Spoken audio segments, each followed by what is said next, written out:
Hi again, everybody. I'm Freezing Inferno, and welcome back to Zelda 2. We're going to take on our first palace today, Parappa Palace. Every palace in this game is essentially a big dungeon. It's a side-scrolling maze, there's lots of difficult enemies to fight, there's a special item to get, and there's a big boss at the end. You know, kind of like Zelda! These monsters don't give you any experience points, far from it. They'll steal experience points from you if they hit you. It's one of the game's first dick moves. There will be more. This skeleton can't be harmed with a standing slash, so you just have to crouch stab it to death. Now you can cancel your level ups and put those experience points towards another stat, which I'm going to do because, quite honestly, I don't see the point in leveling up my magic stat early. I'd much rather level up life and attack and become a guy who can take a lot of damage and deal a lot of damage. But I guess that's personal preference. I see what they were sort of going for with the level cancel system. A sort of character customization. If you like magic, level up your magic early. If you like attacking, level up your attacking early, and so forth. It gives the game a little depth, I suppose. If you know what you're doing, you can break it, though it isn't really an exploit since it was obviously programmed into the game. Now there are 3 things to do in every palace. Collect the special item, defeat the boss, put a crystal in a statue at the end. If you do all 3 of those things, the palace will turn to stone, and you'll be unable to go inside it anymore. If you skip one or more of those things, however, the palace will remain a palace, and you can still be able to go inside it. This is obviously to keep you from fucking up your game by missing an item and beating the palace, because if it turned to stone with the item still inside, you wouldn't be able to beat the game, because those items are essential. This does, however, lead to an interesting exploit. The monsters in these palaces give lots of experience. So if you go through the palace multiple times, you'll get lots and lots and lots of experience, and you'll get quite a few level ups, and generally be stronger.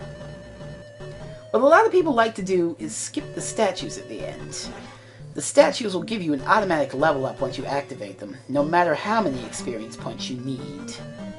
So it is beneficial to save them for when you have, say, 6,000 experience points remaining for the next level, as opposed to 400. But I'm not going to do that. What I'm going to do is I'm going to go through each palace about 2 or 3 times. That, combined with the automatic level ups from the crystals, will give me enough levels to reach maximum by the end of the 6th palace. It's generally what I prefer to do. Gonna cancel that. And here's a red magic jar, that'll fill your magic in the pool. And now it's time to backtrack. Yeah, that's the thing about these palaces, is there's lots of backtracking and doubling back in general. And this is only the first one, there's all of 2 branching paths in this thing. They get more complex as they go along. It's frightening almost. I want to talk about these skull ball enemies really quick.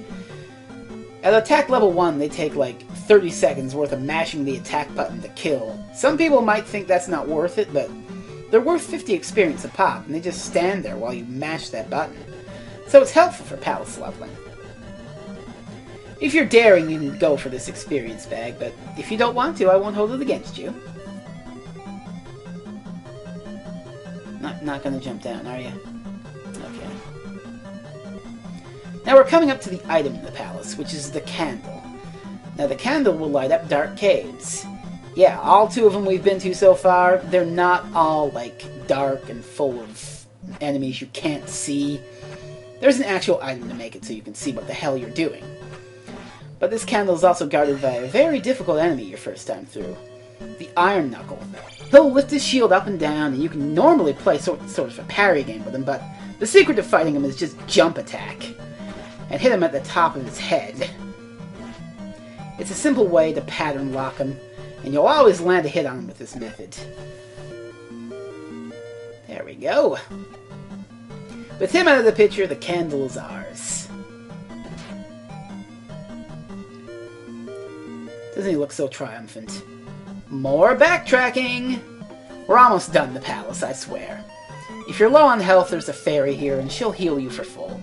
Another one of the ways you can heal in this game.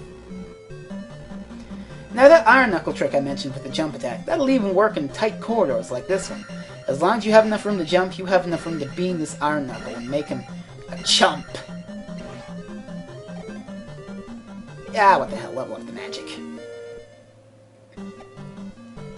Now, the music for the palaces is actually very good. One of the best tracks in the game. Much better than the random encounter music, I would say. It was also rearranged for Super Smash Bros. Melee's Temple stage, which I have a lot of fond memories of playing with friends, but a lot of competitive players don't like that. This is the final room before the boss, and it basically just has assorted gauntlet enemies, this mace thrower guy, and another iron knuckle. Simple stuff, really. You know how to deal with these enemies by now, and make them just simple chumps. And with a level 2 attack, they go down even quicker.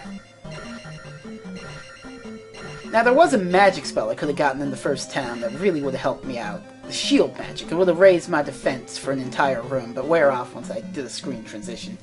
But I don't need it. We're at our boss, Horsehead. He's a big horse, he's got a big mace, and a big head. And that's his weak point, just stab him in the head. Nothing else to it. The bosses in this game are pretty easy. Save for maybe one or two. It's almost pitiful. This guy can't even touch me.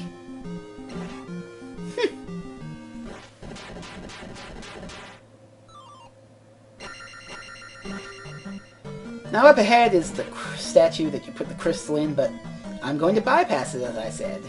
All you gotta do is jump over the Easter Island headish bit, and you can completely get past it. I'm going to go through this palace about another once or twice, and I'll see you next time. Until then, this has been Freezing Inferno. Bye!